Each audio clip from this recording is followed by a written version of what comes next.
Guys, I'm just going to put it to you point blank. Should you get a coach? Yes or no? Of course. It's like Katelyn's these. like, yeah, me. Me. I am available. I do have sound reason, but yes, of course you get a running coach. Alex, you just got a running coach probably for the Yeah. first time in quite a while. In a long time. You're feeling the vibes right now? You're pro coach? Yeah, I'm feeling the vibes. I mean, I think I just did like most college runners do. In college, you have a coach, then you finish, and unless you're going into the pro ranks and stick with a team or a professional coach, you just go and try to figure it out a little bit on your own.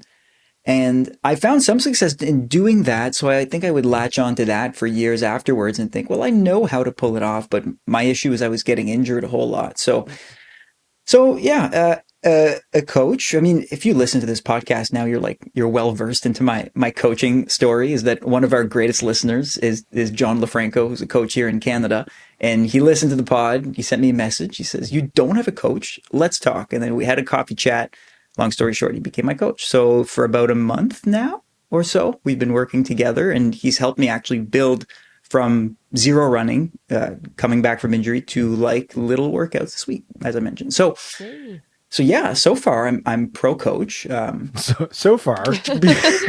We're 30 days in. Well, we're going to do another check-in in a few more months.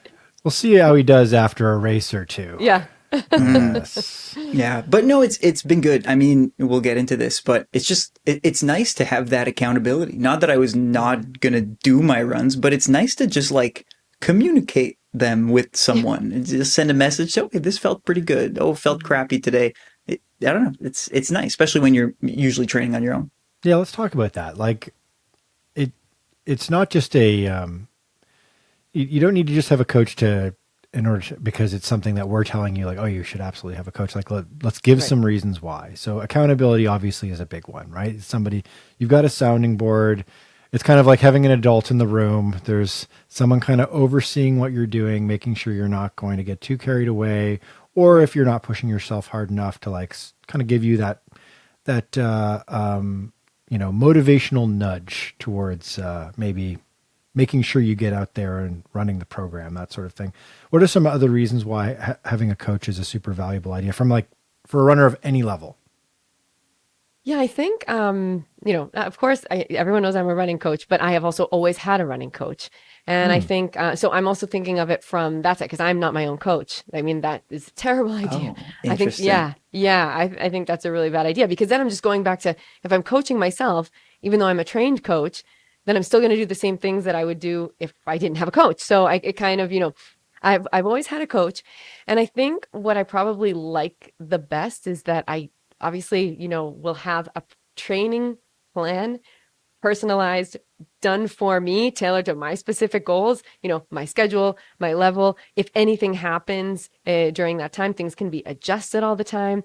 And the communication more than anything else. I think with my athletes, I think that's maybe what they most look forward to. And what I look forward to as well is when we have like our sit downs or they send me a message and they say, this felt great. This didn't feel so great. Okay, well, maybe we should do this many reps instead of this many reps if you really felt burnt out by rep 8 and there were 10, or I don't know. There's just so much that a coach can do to personalize your specific training, for either for beginners or experienced runners. Like, you want to do a time goal in a marathon. You want to do some like super aggressive time goal for you. Well, first you got to figure out with your coach if that's even a goal that's accessible to you, which is something to do right off the bat. Because, you can't just say, I'm going to run a sub-3 marathon in my next marathon, no matter what. Well, did you take a test to see if you have the fitness ability to get there right now?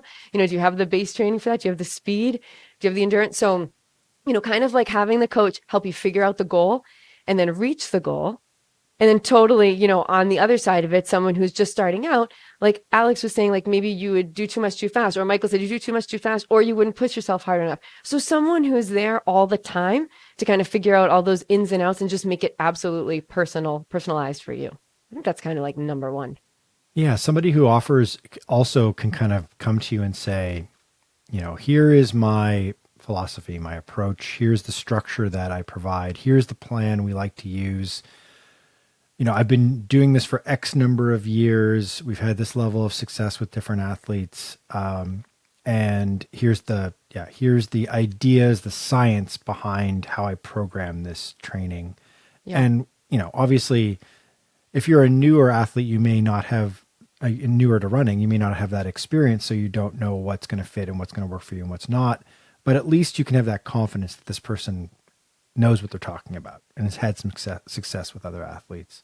When do you guys consider getting, like, when is a good time to get a coach? Is the answer always like just whenever? Is it like, because I think particularly for listeners who maybe are newer to running and maybe think a coach is for someone who's more experienced or has specific or bigger or harder goals, or isn't just running for fun or recreationally, but is more competitive, like kind of like in the realm of either of you, or even better. But is a coach a good idea for somebody who started running, at some point in the last, say, like year or two, and is contemplating their first half marathon? Like they've not even run an event yet.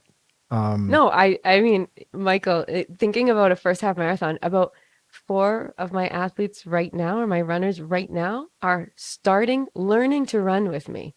Like Wow, we're okay. going for a 5K. We're doing like what, and I love this that these people looked for me to help them learn how to run from the very beginning, because I think people get very ambitious and they'll just start off not doing it right and say, oh, I want to go out and run 5K. I'm going to run as far as I can on the first day and just kind of like see where it takes me. And I'm doing these different programs because everyone's a little different. Everyone's at a bit of a different fitness level. So I'm doing different programs for each one, but all thinking about like getting to that first 5K race. And it's very cool because I love having beginner runners, which is a good chunk of my athletes. And then you also have, people doing time goals and people running marathons or people doing half marathons. But I do think that it's really helpful if you can have a coach while you're starting out or doing, that beginner stuff, because then you learn a lot of really important information from the very beginning that you might not have. And you'll learn it like later, like even your first half marathon, fueling and hydration. And maybe a new runner would just be like, wow, I'm going on these long runs and I'm getting really hungry and like really tired, and like don't know that you're supposed to, have gels during a race or something. So someone to set you up with information before you even get to that point. So you already have like the base of what you're going to need to do, or details that you might not have thought of before. So I think for beginner runners, it's almost maybe even more important or the same, but I think it would be super important for beginners. I don't remember when, back when I first started running, I was probably in middle school and I did have a coach. I think like on the other side of the spectrum, if you're post collegiate or you've been chasing it for a long time, and it doesn't even have to do with speed that much. If you're an experienced runner, I think there still is a case for having a coach. What I found with myself was that not only was I getting injured, but a lot of my seasons were starting to look the same. Like I recycled workouts. I had the same type of build. I would do the same routes. And then it became stale because you start expecting the times that you're going to run. And part of that is kind of soothing and metronomic. And you know that if you do this route in this amount of time, or you complete this workout in this particular way, you're probably this fit to do a race. But things get boring after a while. And I already find that with the coach, like even that first workout my coach gave me, I was like, I've never done this one before. It's added just a little bit of flavor to it. So Yeah. if nothing else, I think just to take away the staleness of coaching yourself year after year, because it becomes hard to think of new plans and programs, and also to find your weak spots, right? Like I'm not really sure what my weak spots are, right? That's why they're my weak spots. Maybe I'm not doing enough hills, or maybe I'm getting to my 10K race without enough threshold work. Like, I don't know. I ran for a long time and now I have my opinions, but who knows if they're actually right. So I think even for this side of the spectrum, a second set of eyes is probably good. Yeah, you're offloading that uncertainty and that responsibility you would have to take upon yourself to figure out how to reprogram your training so that it's not stale, so that it's fun and energizing again. Instead, you can just turn to a coach, a person that you're paying, which we'll get into in a second. And you can say to them, like, I'm getting bored of these workouts, or I want to do something a little different, or like I need a new challenge, or let's try a different goal this season. And they can come up with some ideas. And that's their job. And you don't have to make that your responsibility anymore, which is kind of nice, right? Maybe they might recommend like, hey, you just did 4 marathon seasons in a row. Maybe we take a season off and we just focus on 5Ks or speed. Yeah, exactly. And here's some workouts that we can do to improve your speed. And this is our plan. And this is when here's some race suggestions. I think also a coach tends to be if you're dealing with a person in person, they tend to be pretty plugged into the community as well, perhaps more so than you are. And maybe they know of some races that you would have never considered, and they can pitch those to you as like fitting nicely in your program, where those are things that you don't have to think about anymore, which is nice. And so let's talk about money. I think this is a big mystery, and this is going to vary wildly depending on where you are in the world, what level of coaching you want, whether or not you can have access to this person on a regular basis, or they're just going to provide you with a plan. If it's virtual, if it's an online coach, if it's a coach in person, if it's a club or a group setting versus one-on-one coaching. Just what should we anticipate to pay here? Like, what's the cost going to be? Say I'm new to running and I want to hire a coach. Let's start with virtually. Let's start with an online coach who's going to provide me with a plan and some basic feedback on a regular basis. Like, Katelyn, what's the ballpark? What should I be looking for? Let me see. When I did some research, when I did, every once in a while, I kind of like to go out and see what's going on. It varies so much, Michael. Yeah. It's like you're going to start around maybe $100, and there are people paying $300-$400 a month. Yeah. Depending on, or more if you want, someone who's maybe an elite runner and they have, the name, or it's a big coaching organization and they have the name, and you want a specific coach, and there are different tiers and people are more expensive. But I think the most important thing is to just make sure that you're getting what you're looking for, because there are all of those different options out there, like you just mentioned. I mean, you could have someone that, you have an initial call and you listen to them and they want you to you want a plan, and they make you a plan, and then that's it. But to me, it's like, why almost have a coach if you're just going to, get the plan? I kind of feel like if you're out there, and I know we might get into this more a little later about like what to look for, but like, what about what to look for, not in the coach as a person yet, but what to look for in the package? Like in my experience, I think that you're going to want to look for someone who you're actually going to have sit downs with a couple times a month, right? So you can actually have, Zoom calls. And that's what I think that's my favorite part of coaching, are those Zoom calls. Like I do twice a month with every athlete, and we actually have a sit down and we can go over everything. They can bring, questions. I look at their, analyze their training, and those 2 sit downs are super fun. And exciting, and I really look forward to them. But also a coach who's going to let you, what if I have a question within those 15 days? So I'm very open that people can just like write me anytime. Some other coaches may not be, but just write me anytime, and when I see the message, I'll get right back to you. So you can also have like that kind of communication, because if an athlete has a question, like if Alex wasn't quite sure about something, about his training session for that day, of course you want your coach to always kind of be like checking in to see if there are any messages pending, because you might have a question about what's happening the next day. So have someone there who can kind of like, who's going to be on top of it, and you can have a lot of communication. So I think when people look for a coach, say, okay, look at the different packages, because they really do line that out. They say, okay, I'll give you 1 call a week for 40 minutes, or I'll give you this. And that's usually broken down in there. And if not, make sure that you ask to make sure that you'll get like the attention that you want and that you need to be successful. Yeah. When you think about $100 a week, I mean, that sounds like a lot, a month. $100 a month. Sorry. It sounds like, I mean, it's not nothing. It's not a lot of money, but it's not nothing. You think about that. I almost would be skeptical of a coach that charges so little. And the reason why is when you break down how much time they're potentially putting into this. So $100 a month would be $25 a week. And so that means say they're advertising that they're spending an hour a week on you, on looking at, you're logging your runs, you're either sharing them on Strava, or you're using Training Peaks or some other online, or you're just filling in a spreadsheet, a Google sheet or whatever. And they're supposed to be looking at that, kind of analyzing it a bit. And maybe even there's like a feedback check-in session, a Zoom call or whatever.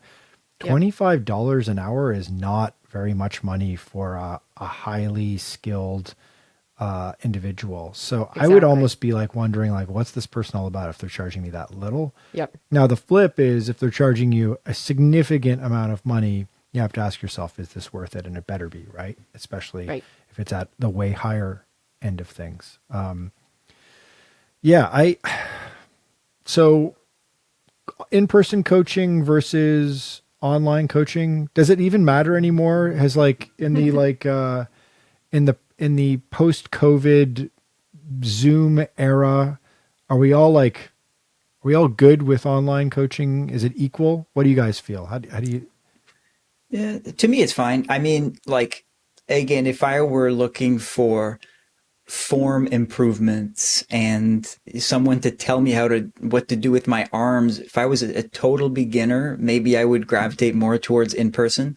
So far, to me, virtual is totally fine. I mean, ideally, you have a running group in your city and a coach who is the coach of this running group in your city, and you go there college style and you train every Tuesday and Friday or whatever.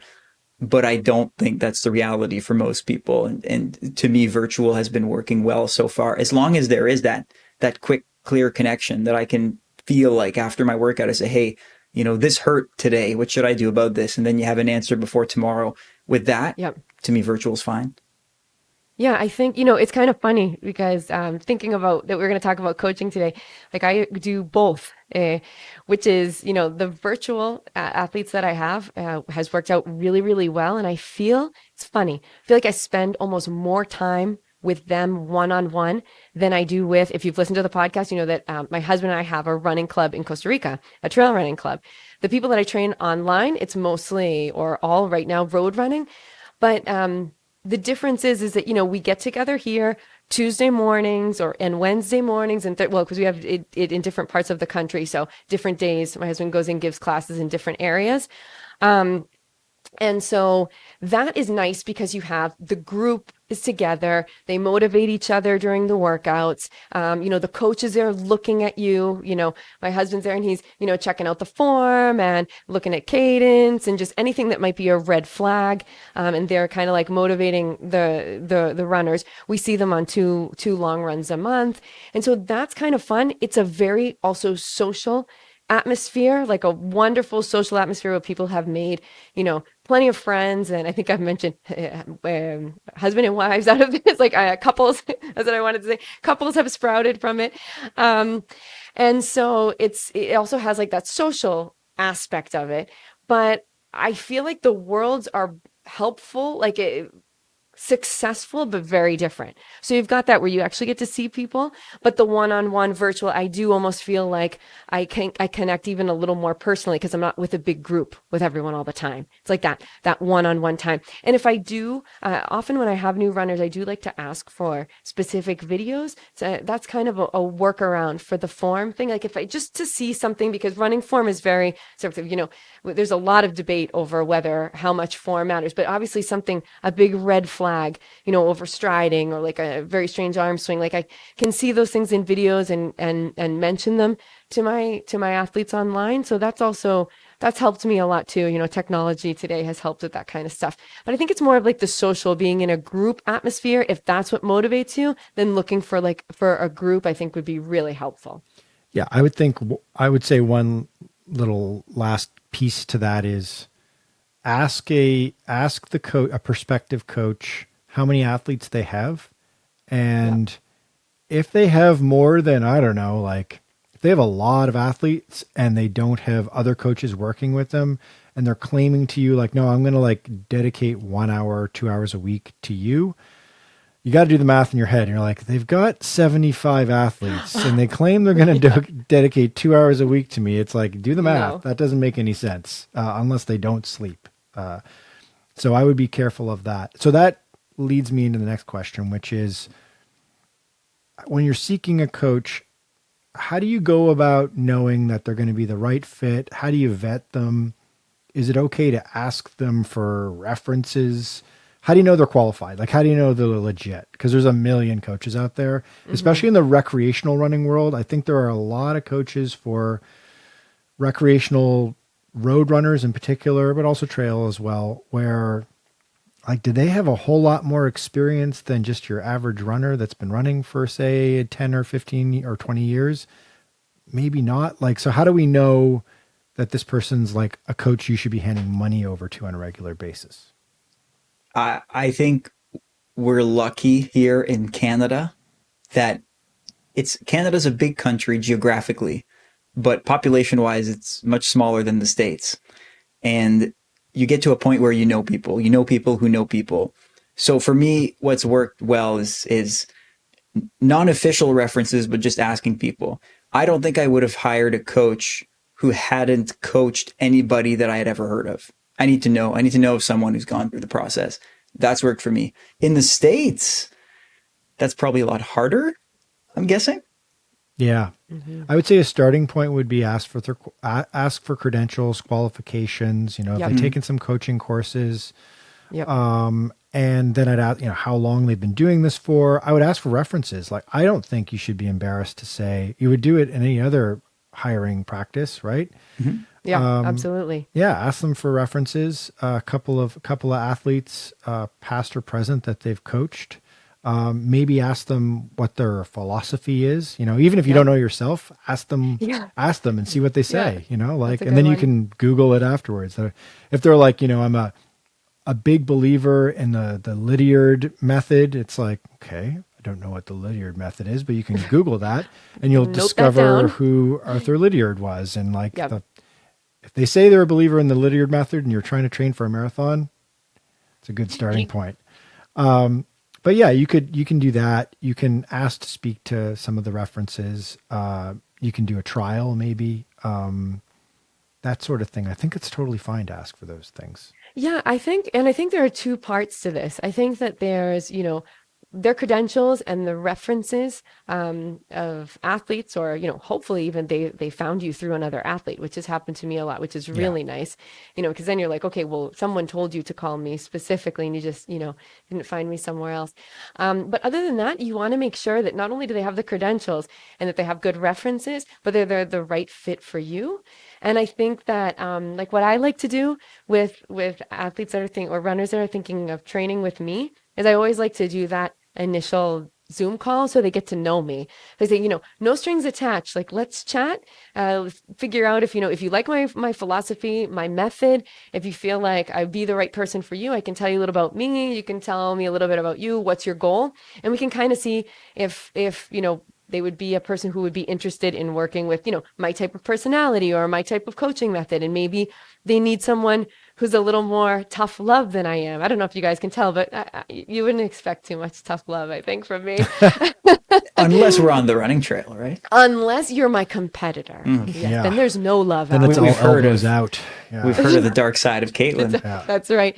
But I think it's important that your athlete also chooses you, because you have to like mesh personality wise too, just a bit. I know it's just helped. Those calls have helped a lot, I think, when making that decision. Right. And Katelyn, you're a coach, so you can attest to this. I feel like the athlete also has a bit of a job in that recruitment process too, is that they have to show the coach that they're serious about it to an extent, right? Like, yes. Sometimes I find we get into this thought that, like, at the end of the day, for most of us, the great majority of us, running is a hobby. So we go into the world looking for a coach, and maybe we'll settle for the coach that charges $20 a month and sends you one message a month, and which is basically a thumbs up emoji. And yeah, we're not taking it all that seriously. I think that's a mistake. Even if you're not fast by your own standards or whatever, you've chosen to invest in a coach. You've chosen to spend at least $100, maybe more. the coach probably also wants to know that you'll be serious about this too, and you'll actually do the workouts, right? Like a coach can also Yeah. refuse an athlete, right? Yes. I was going to say, I don't want to put Katelyn on the spot, but it's like, have you ever done that Zoom call, the initial call, and you're just thinking to yourself, like, I'm getting a real no feeling from this person right now. I'm like, I don't want to say yes to them. I'm going to be 100% honest, and it's going to sound like I'm not being honest. So far, it hasn't happened.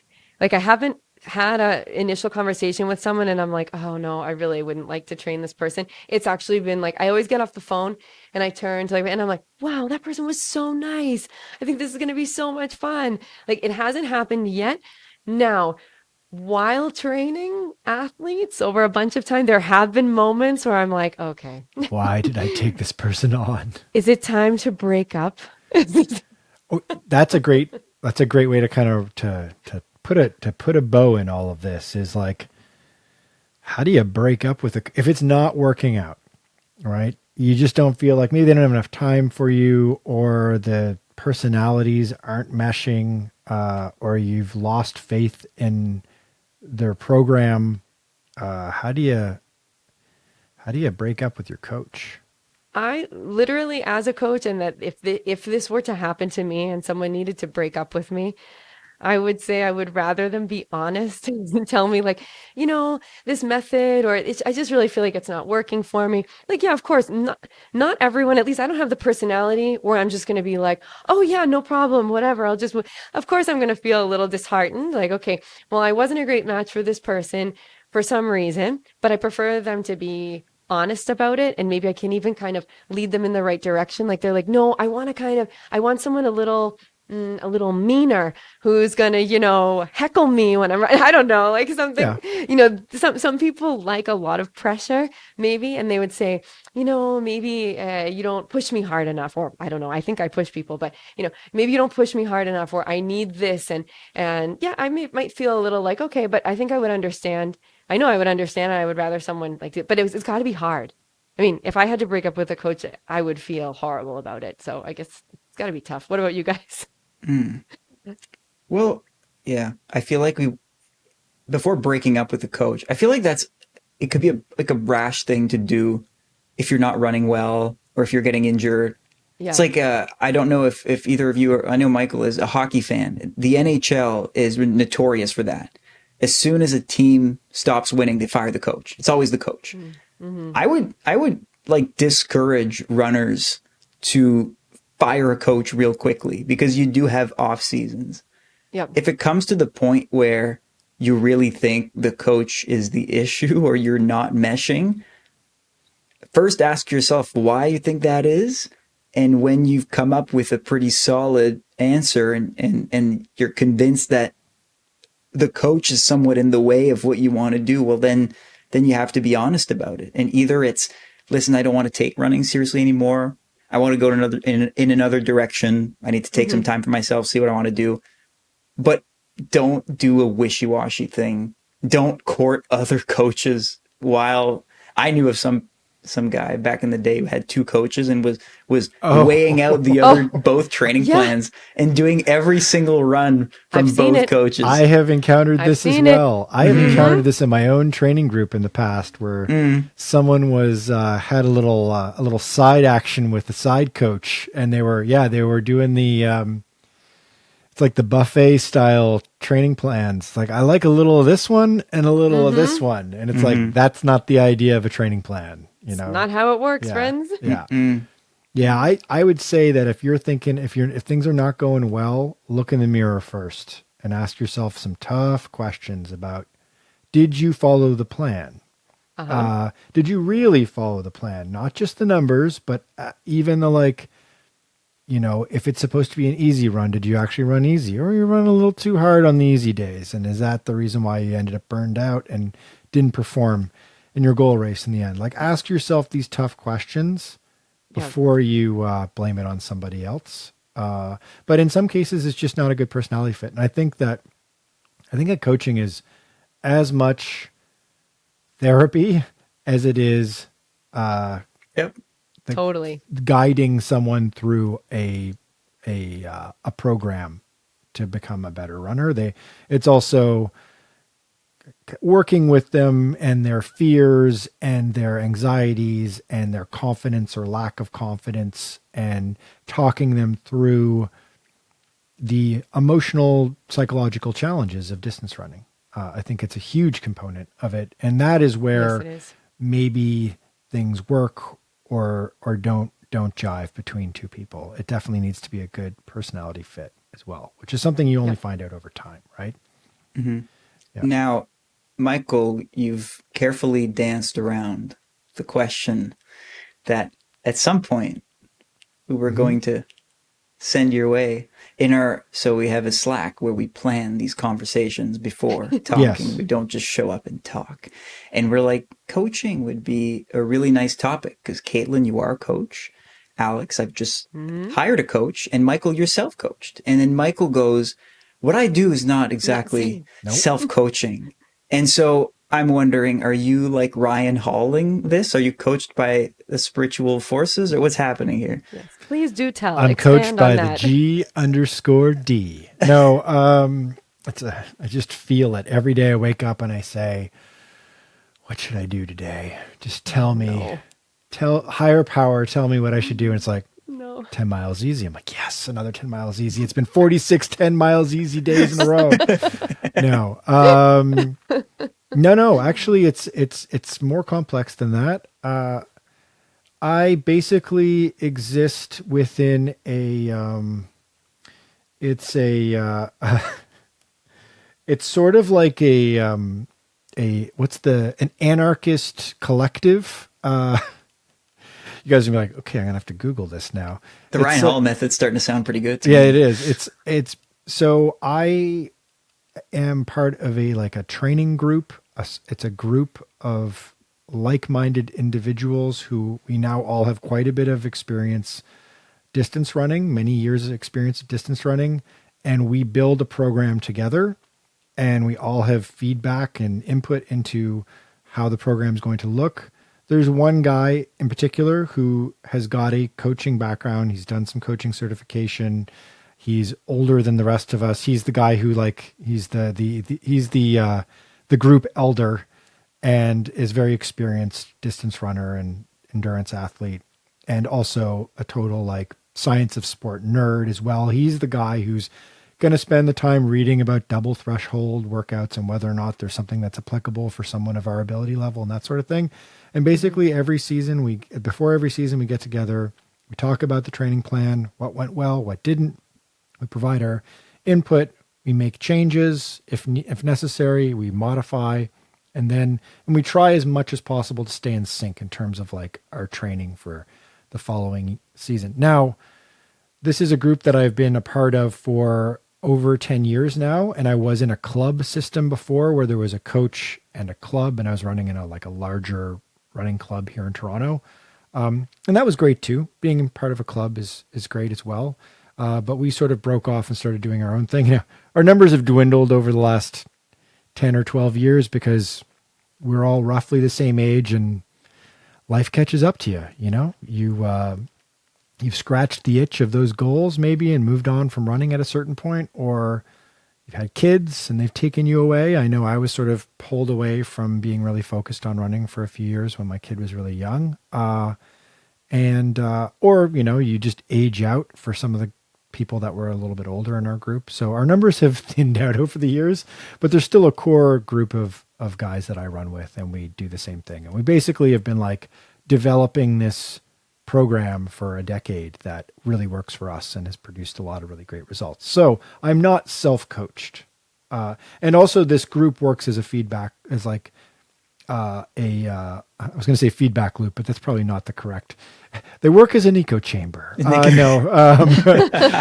they just tell me what I want to hear, and I just say it, and they repeat it to me. No, it's actually quite the opposite. We keep each other in check, and got a WhatsApp channel where we go back and forth about different ideas, and also talking about different races we might want to do. And it's a very valuable relationship.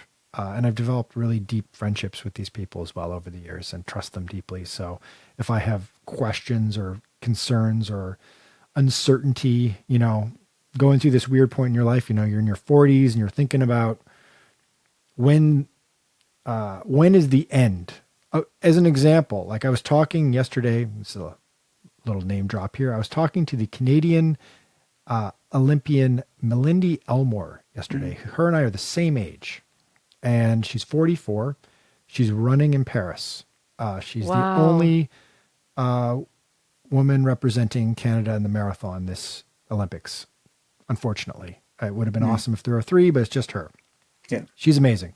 Wow. And Incredible. we were talking about kind of like, when do you know when it's like you're going to start? When is the end? When are you going to start? When is father time going to catch up to you? And it's unknown, right? So that's like an insecurity or an uncertainty that someone like myself and a couple of my peers have in the back of our mind right now. And it's a conversation we have. And it's like, how are we going to know? So it's valuable to have others that you run with on a regular basis to be a sounding board. No, it sounds like a good community, though. I mean, you have a great close-knit community, training plan, everything. So in a way, you're kind of being coached.